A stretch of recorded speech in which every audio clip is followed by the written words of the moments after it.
Hey guys, welcome back to World of Warships. Today we're taking a look at the Rodney. This is a new Tier 7 premium British battleship. Looks a lot like the Nelson and shares a lot of characteristics with it. However, it is different in a few key areas. Namely, we have these bow-launched Torps from the St. Vincent line. Let me tell you, at Tier 7 to have that level of firepower from these Torps, kind of insane. They do 29,367 damage, and they go 10 kilometers. So we're going to try and make use of those today. We also still get those 406s, although there are some differences here. But what's important is how do you get this thing? This is a ship that is going to be available through this D-Day event, and fortunately, it's not just in loot boxes. You don't have to gamble on this thing. It's going to be available in the premium shop for $39 US. That seems to be the cheapest way to guaranteed get it. It is still available in the D-Day crates as a drop, but if you're interested in getting Rodney, I highly recommend you just buy it outright if you want it. Don't waste your time with the loot boxes, the gambling aspect. Just get it if you're interested in it. So what's the differences though? I mentioned that a little bit earlier with these guns. Well, they actually have nerfed shells. So you have worse AP alpha compared to a Nelson, that is. So 10,800 alpha on the AP relative to Nelson's 12,000. And the speeds are a little bit different when it comes to the shell flight time. The initial speed's the same, but Rodney has a little less drag, which helps it out in the pen aspect at longer ranges. But other than that, it's basically the same as Nelson. We still get the same ricochet angles, overmatch, and the fuse times. They are shorter fuse on the AP, so these mid-tier cruisers that are so small, you should be able to arm the AP on them and get some full pens, some citadels, that kind of thing. It's nice to have. As for the HE, also a little bit nerfed. 5,950 alpha damage versus the 6,900, so almost 1,000 alpha less on Rodney compared to Nelson when it comes to the high explosive. Similar difference when it comes to shell flight times at range. It's just the shell drag, I guess. The other thing is the pen. Nelson has 102 millimeter HE pen, which is a lot. Rodney only has 68 millimeters of HE pen, so big difference there. And the fire chance is pretty similar. 45 on Rodney, 46 on Nelson. So you get a lot of fires. You're just not going to full pen quite as many ships, at least the higher tier battleships or heavily armored lower tier battleships, as much. But there's a nice 18,000 damage. That's one Torp already. You get a lot of value out of the Torps with the Rodney, man, because people seem to play a little bit closer when it comes to these mid-tier games. And on top of that, you just have the same alpha as the high tier Torps at mid tier, so they just feel like they hit even harder because all the HP pools are so much smaller at these tiers. Less Torp protection, all that stuff. So there goes the West Virginia 44. Poor guy. Now that he knows, right, like this is the thing about test ships too, right? People don't know about these aspects, so people are going to be very hesitant to get close and just sit still to a Rodney. Once people know what it has. So keep that in mind. It won't be quite as easy, I don't think, when it comes to these Torps. But man, that is pretty fun. The last element of these main guns is your dispersion. This ship has 1.6 sigma on these guns, where the Nelson gets 1.9 sigma, and that sigma value being the tendency of those shells to go towards the center of the dispersion ellipse. And that dispersion ellipse is drawn by horizontal and vertical dispersion values. You only see the horizontal values in-game, by the way, when you look at dispersion of guns. That's all you see. These are hidden values I'm using some external websites to actually see. So when it comes to these guns, they're the same dispersion horizontally and vertically at 14 kilometers as Nelson. So at 14 kilometers, same dispersion with worse sigma as the Nelson. Now, if we go a little bit longer in range, suddenly our dispersion values are actually worse. So at 17 kilometers, let's say, our horizontal dispersion is 235, where it's only 230 on Nelson. Not a huge deal, but vertically it's 165 versus 135 on Nelson. So that's a bigger deal. This ship is bad at range because that dispersion is also impacted by the worst sigma. So worse dispersion, worse sigma at range. And I was thinking, man, this is going to be bad. But if we go a little bit closer than 14 kilometers, let's say we go to 10 kilometers, our horizontal dispersion and vertical dispersion are both better than Nelson now. So this ship has very good close range dispersion. It's a ship that I guess is similar to like a Petro, right? That's a ship where we have, oh, poor Icarus, by the way. Icarus and the Gajimata there both detonated on this flank. Yikes. Feels bad, man. That detonation mechanic sucks.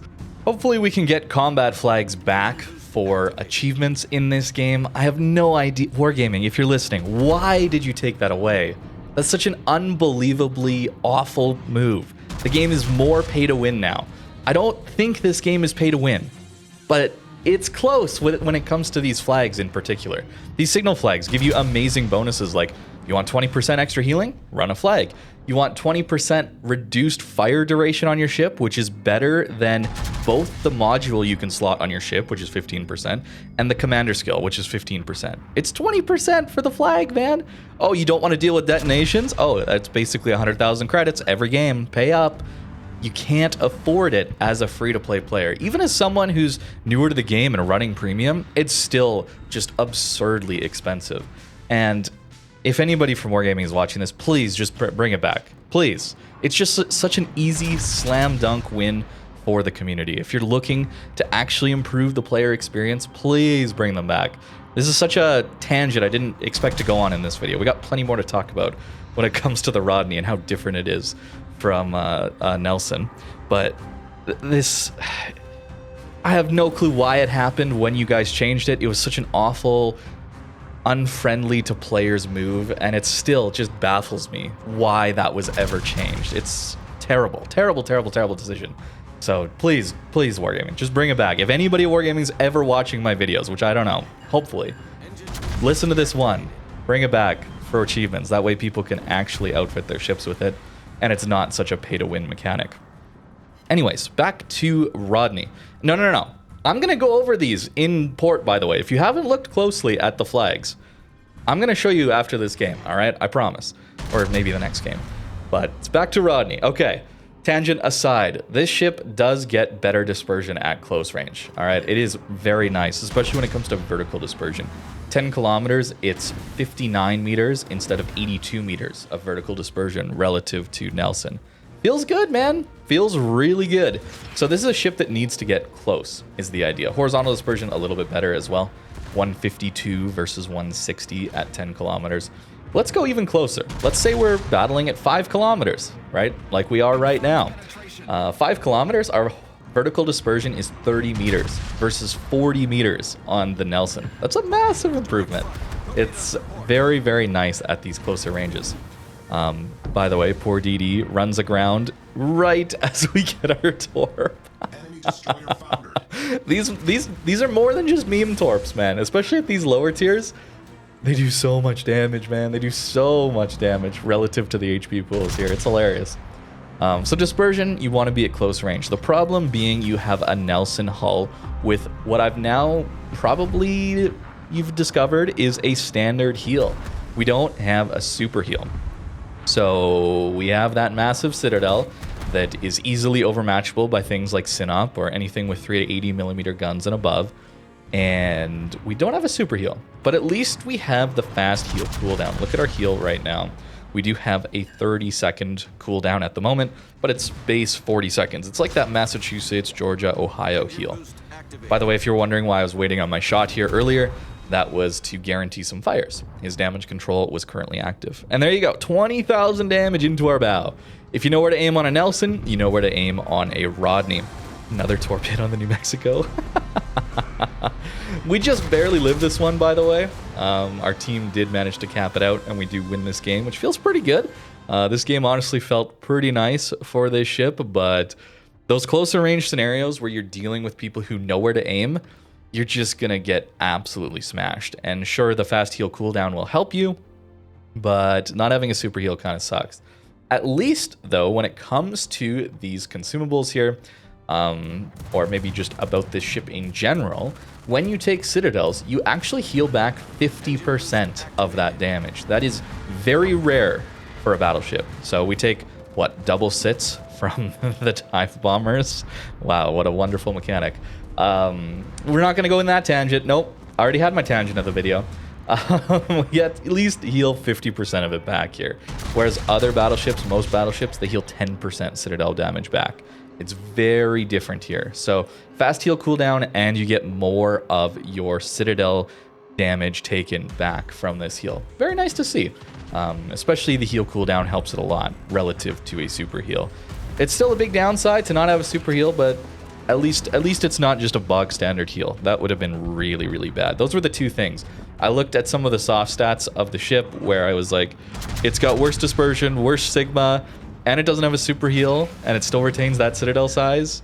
It's still slow. Like, what is this ship? It's got worse shells, right? What is this ship? But now that I've played it some more, looked a little closer at some of these stats that are hidden on some of these websites here, it's passable. Nelson is still very, very strong, of course, but I had a good time with this ship, especially with these torpedoes, man. These torps at mid-tier is so funny. We also have a speed boost. Haven't mentioned that yet, but it is a 15% speed boost for 2 minutes. Not bad, but the ship is still just... It's so slow. It's such a slow ship. But that's really not much fault of Rodney. That's Nelson as well. Very slow ships here. We do get slightly more HP than a Nelson would have, so that's nice. But not by much, of course. Nelson starts with 59,400. Rodney gets 62,900. Not much, but it is there. It's a little something, I suppose. But that's really what this ship is. The AA is nothing to write home about, but I'm sure you weren't expecting that. None of the AA is really particularly all good in this game. Secondaries aren't good. Airstrikes are the same as a Nelson. These mid-tier battleships only get 1 bomb per strike. Not the best range. I guess 9 kilometers, that's fine. But the problem is only 1 bomb per strike. It's hard to aim. It's very hard to aim. When you get the 2 bombs, you get a bigger square to aim at, and you can hit more at those higher tiers. And we got very lucky to not just die to that Hawk there. Big Citadel on this ship. We'll look at the armor after this match as well. And it doesn't particularly slow down or speed up very quickly at all. The rudder shift is also quite slow. So I found myself in this game here. I was running propulsion mod, and it was still very sluggish to accelerate. So I decided to swap over to rudder, because at least when I have rudder mod, I can turn into shells if I'm caught broadside, where I wasn't actually quite able to do that here. Unfortunate, not quite able to Citadel that Hawk there. Another ship that has a gigantic Citadel, and our extra little bit of pen, thanks to the reduced shell drag, should help us out in situations like that, but didn't quite get it there. Still a really nice game in this one, and hopefully we can finish off this Normandy here. And we do. If you do have Cunningham, running him will be pretty good on this ship. If you can get yourself a Witherer, you're going to get that reload boost. If you get 2 kills, you're going to get an extra consumable. It's nice to have. And again, you're probably going to be shooting a lot of HE, thanks to this ship's HE being less nerfed relative to the AP. The AP is a little bit of a harder nerf. The HE still is very strong. And don't worry, I'm not going to forget this time. I'm frustrated enough by this signals thing that I'm going to remember. Sometimes I do that, where I do the commentary thing, recording myself, and then we jump into port here live to talk about the build, and then I forget to talk about something I said I would talk about. Nope, this one's frustrating enough that I'm going to talk about it, okay? Detonation flag. Oh yeah, you want to run that? That's 100,000 credits, essentially, right? And that's just to deal with a honestly awful game mechanic that just sucks for players in this game. Guess what? Carriers and subs don't have to deal with it. I wonder why, right? Pretty frustrating. Oh, fire extinguishing time, 20%. Look at the module, it's 15%. Look at the commander, it's 15%. So if you don't run this, that's another 100,000 credits gone. And if you don't run it, you're just worse. Your ship is just worse. You're gonna die quicker. Floods as well, 20%. Just like that. At least this one's a little bit cheaper. 24,000, not as bad, okay? But, I mean, fires are a little more important than the floods these days, let's be honest.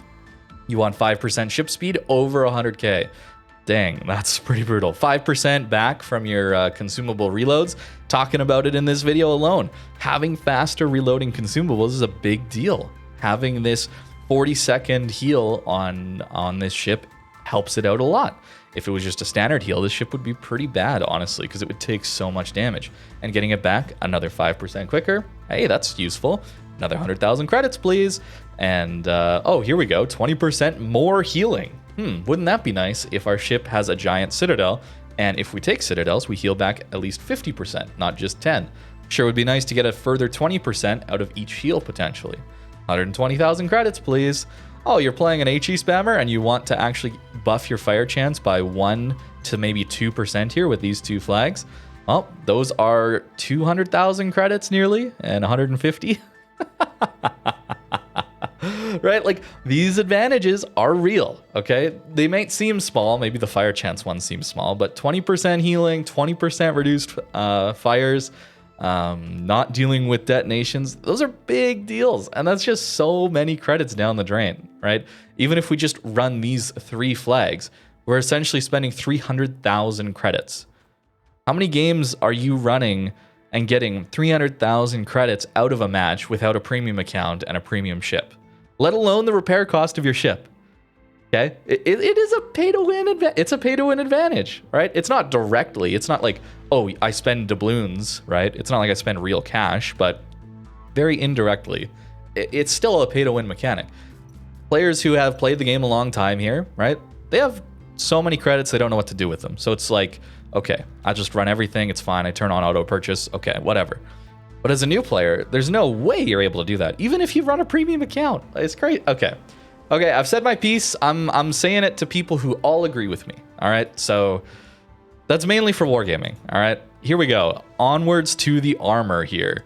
We got ourselves a big citadel, big citadel. So this is the problem here with this ship. Nelson as well, it's the same. It's the same thing on both of these ships. So that's what you got to deal with. At least with this one, you are healing back 50% of the damage you take to this citadel. So that helps it out a lot, even if you don't get that super heal. At least we do have 32 millimeters of armor here, so you're not getting overmatched quite as much. At tier 7, that seems to be a bit of the cutoff. Something like West Virginia 44, I'm playing this in ranked, and yeah, 26 everywhere is a little bit painful. Although, you know, there's some 35 here on this one, so that's not too bad. But a lot of battleships at this tier just kind of have, here, Colorado. I mean, it's pretty easy to pick on some of the older ships, right? 26 everywhere, right? Here, at least we do have some 32 mil armor, so that allows us to auto bounce things, unless it's 460 mil guns, and really the only potential ship you'll face with that is like Musashi, I guess, which is pretty unlikely. And then the bow is 26, so 380 millimeter guns and above will overmatch through this. That's where the Sinop in that first game aimed properly, and he got citadels into us. I was lucky not to die, in fact, I would say. So pretty difficult to deal with that armor scheme, I would say. The turret angles are pretty nice, actually, shooting forward here. This front turret isn't too bad. Let me just check what it is for you guys. Forwards, it's 25 degrees. You can get all of your guns firing. Looking towards the rear, though, you can only get 1 turret firing at 20 degrees, which isn't bad. You get 2 turrets firing at 30 degrees, and then if you want to shoot all 3 of your turrets, over your shoulder that is, looking backwards, you have to shoot at 40 degrees. So not as good while kiting, but that bow in is pretty solid, and that's where a lot of times you're going to want to angle like this, oftentimes to bait people into shooting here and giving less of a bow as a target, as if you go like this, well, all that overmatch is almost guaranteed to hit you here, whereas if you angle like this, there's a chance they're going to hit here. And if you're able to use your speed boost as well as maybe prop mod or rudder mod to accelerate or turn in or in any way change your course, maybe those shells won't actually overmatch your bow and citadel you. That's kind of the idea here. Prop mod, steering gears, either one is pretty good. I like steering gears a little better, felt a little more comfortable. We of course do have engine boost when I feel like I need to have the extra acceleration and speed. So that's kind of where that is, but either one I think could work out reasonably well for you. Again, these torpedoes, pretty insane. I mean, that's so crazy for a tier 7. Is it the same, actually? Hold on. Is it the same? Let me just check here real quick. Where's my Vincent? Okay, that's the same. Wow. That's a lot of damage. In fact, do they reload a little quicker? 40 seconds versus 45 seconds. I guess these go a little faster. 69 knots on the Vincent, whereas here we only get 67. They reload faster. The Torps are funny, man. The Torps are really funny. I think you can have fun in this ship. Whether or not it's better than Nelson, I don't know about that. But I had a good time. I was kind of surprised how much of a good time I had in this thing. Also didn't go over the build quite yet, but this is what I was running. I do want to swap between the shell types, so gun feeder's nice. Grease the gears, the turrets feel a little bit slow, so I want to run that. Brisk, because this ship is just so slow. Emergency repair, that was kind of the last point to run, but definitely want adrenaline rush, definitely want the extra heals, concealment, and fire prevention. And then I had 1 point left over, so I did emergency repair. Could certainly go in preventive maintenance. There was a couple times where an HE salvo just literally knocked out both the Torp tubes. They're up front here, by the way, like underwater here, but they're a little fragile, so dealing with that can be a little bit difficult. So maybe preventive maintenance is a good idea. That remains to be seen, but hey, not a bad first impressions, Rodney. I was expecting to not like you based on some of these statistics that I saw, but looking a little closer, it's not too bad. And those Torps are just so funny, man. So thank you very much for watching, and have a great rest of your day.